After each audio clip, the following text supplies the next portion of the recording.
আরে মিঠু, তুমি কুয়োতে পড়লে কিভাবে?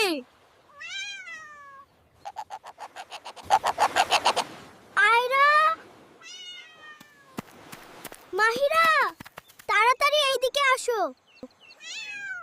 কি হয়েছে মুহাম্মদ? মিঠু কুয়োতে পড়ে গেছে, ওকে তুলতে হবে। গেছে মুহাম্মদ, একা আপুকে ডাকো, আমরা পারবো না। চিন্তা করো না, আমি নেমে মিঠুকে উপরে তুলে দিচ্ছি। হ্যাঁ,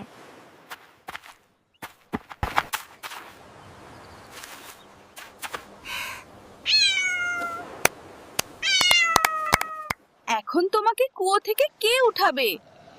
আয়রা, এবার তুমি নামো। আরে তাহলে আমাকে আবার কে উঠাবে?